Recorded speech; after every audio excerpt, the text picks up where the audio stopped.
sells seashells by the seashore, and the shells she sells are surely seashells. Whoa, that's brutal. Hey everyone, today in this video, I'm going to be checking out the Elgato Prompter. This is their all-in-one teleprompter and monitor. I did purchase this product myself, and any opinion expressed in this video is strictly my own.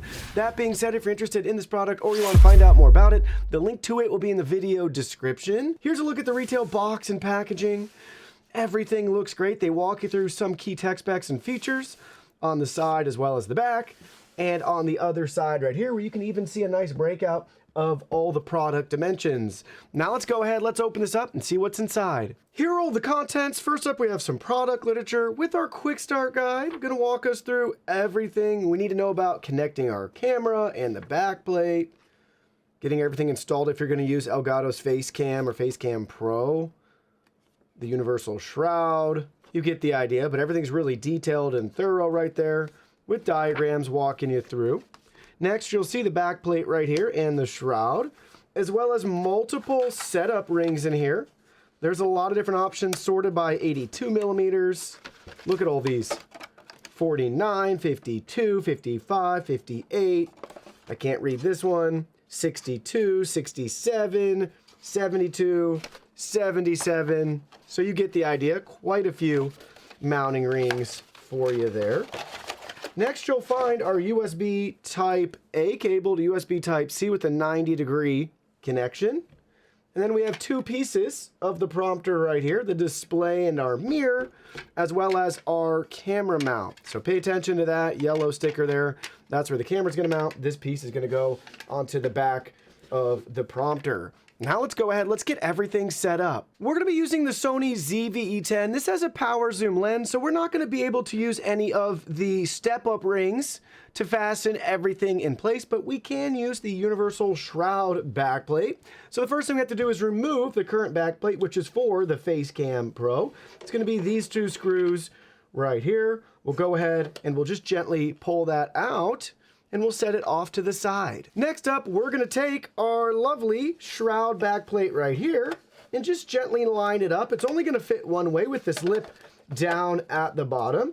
We'll take the two screws again, and just gently line everything up and thread it into place. With that installed, now it's time to attach our camera right here. So we got that sticker. Let's go ahead and remove that. And we'll take our camera and we'll get it ready. Just gently thread it on. And then we'll set it up in position to attach to our prompter. So the camera's on. Now we have a screw at the bottom here that we're gonna fasten in place to our prompter. Line it up, and you can start threading that in place. For us, let's not go too tight yet, and let's make sure we have everything else seated how we want it. So we're trying to fine tune the bottom right here to get everything centered up. We want that camera facing and pointing towards the center and middle of our prompter and that window in the back.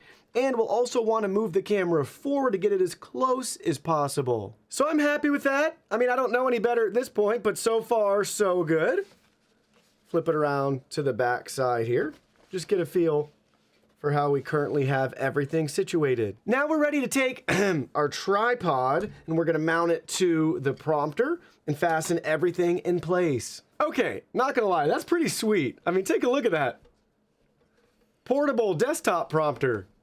I like it, I'm digging it. Now it's time to plug the prompter in. So really nice long cable. That's gonna be over 6 feet or probably right at the 6-foot mark. We're gonna take the 90-degree end here, and they even labeled it. It's a 3.05 gigabits per second USB cable. I love the attention to detail.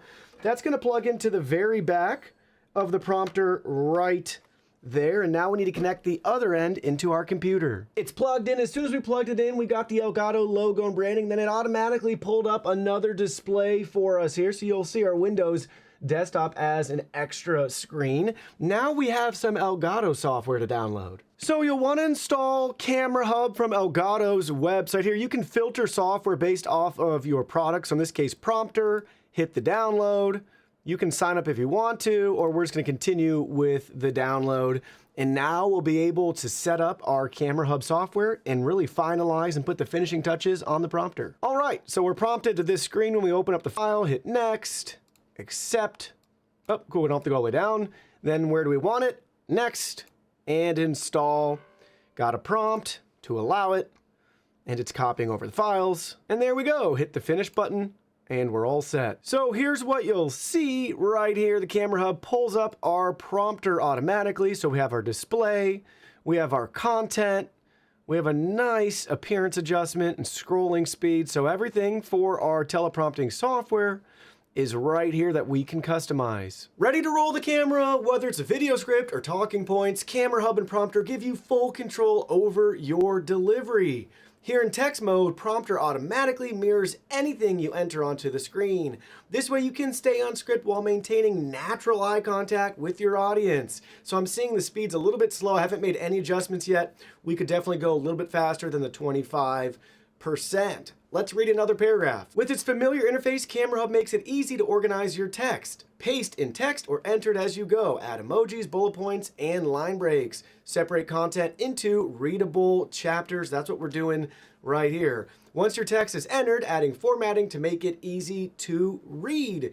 Change your font size, adjust background and text colors, fine-tune margins for ideal positioning. This is pretty sweet. I love the emojis and everything else we're able to see as this is scrolling in real time. You can even adjust opacity to blend text into other background content. Keep experimenting until you find the perfect mix of style and readability.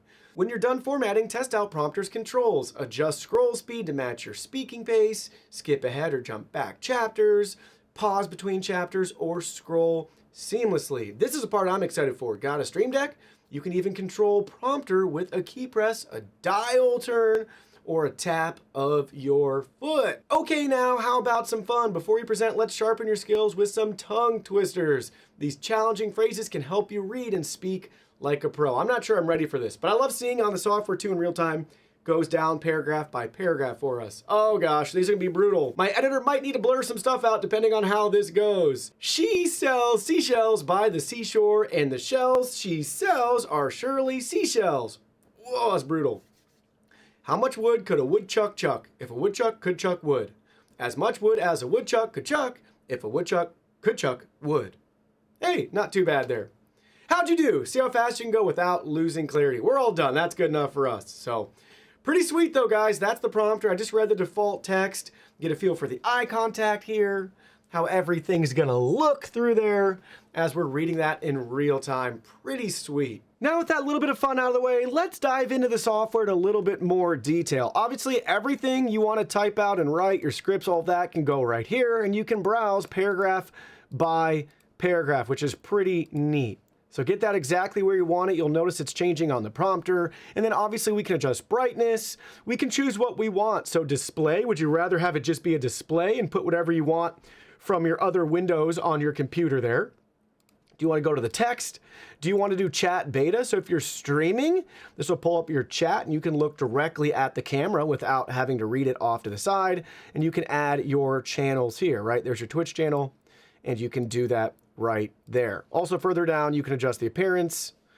So you get the idea. But back here, under the text tab, font size, margins, line spacing, text background. Again, you can adjust the opacity here. Scrolling speed, so auto scroll chapter, you can toggle that on or off, and then scroll speed we can just manually adjust with that slider or the arrow keys. So you have a nice app here for the teleprompter. This is just so nice compared to me using an old janky Android tablet, and this is just so much better and so nicely integrated. Up at the top too, you'll notice we have an effects and camera section, but that's going to be for, I believe, if you have your Elgato webcam connected. Since we just have the prompter connected, we don't have that option there. Doesn't matter if we have any of the other ones enabled. So that'll probably be grayed out unless you have the Facecam or Facecam Pro set up with this, which would be sweet. Just another nice, seamless integration right there. But a very basic teleprompting app, but so much better than what I'm currently using on a tablet. You really just can't beat this. Also want to point out, top right-hand corner, settings gear icon. We can check for updates, update everything automatically, snapshot location. All of that can be configured right there.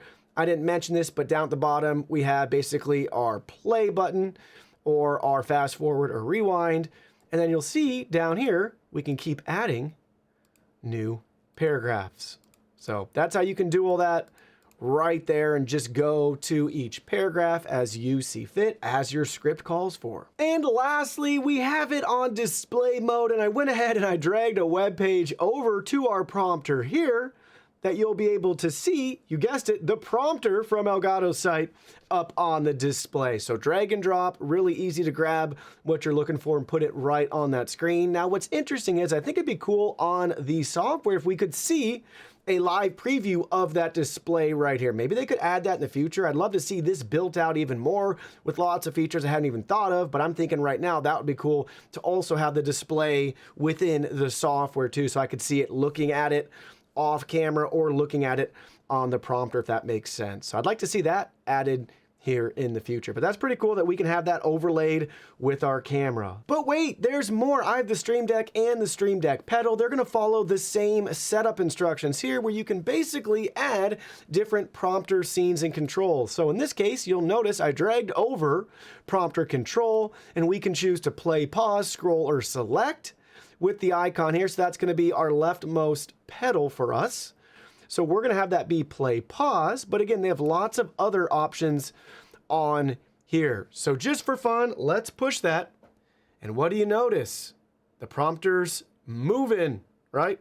It's moving in real time right there. I see it going. And then we can pause. It's that responsive. Everything can be hands-free. If that's not enough for you, I'm just gonna show you some of the other ones as well too. So we looked at the control settings. Here's the display settings right here. We can adjust the brightness with the pedal if we want, or your Stream Deck.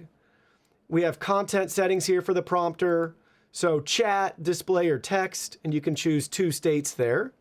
That's neat, I like that. What do we have next? Then we have prompter appearance settings. So you could change font size, margin, and opacity here, set or adjust, and the value if you wanted to do that. Interesting. And then we have prompter scrolling settings here. So we can adjust the scroll speed, set, adjust, and the value. So if you have the Stream Deck Plus, those are gonna be some great features with those knobs to really dial everything in. If not, like me, hands-free with the foot pedal to play or pause the teleprompter, or with just one quick click of the button on your regular Stream Deck. Now, let me share with you my final thoughts after using the Elgato Prompter. Here's where I'm coming from. The Glide Gear teleprompter with the cheap Android tablet and a free mobile app. This really just doesn't compete with the Elgato Prompter. The value is there for this whole setup because you get the display functionality, the software integration, a much better app for just simple teleprompting tasks than the free apps you can get on your tablet. We haven't even talked about the cost yet either. Very comparable. If you're gonna use an iPad, this is gonna be way more expensive than getting the Elgato Prompter. You don't have the display functionality like you do with this complete system. And if you're already in the content creation space, you might even have some Elgato products, Facecam Pro, foot pedal, Stream Deck, whatever it may be, that's gonna integrate already with the whole ecosystem you already have. So a lot of great things to be said with the prompter. I think my biggest takeaway is I hope they continue to refine the software as maybe the product grows over time, captures more market share, things like that. Also, I really want them to make some larger models. I'm thinking like a 20-inch version. So picture like a 20-inch monitor. That would be so cool to have one of those at your desks while you're streaming. So really pleased so far. Excited to see what's ahead for this product in the future.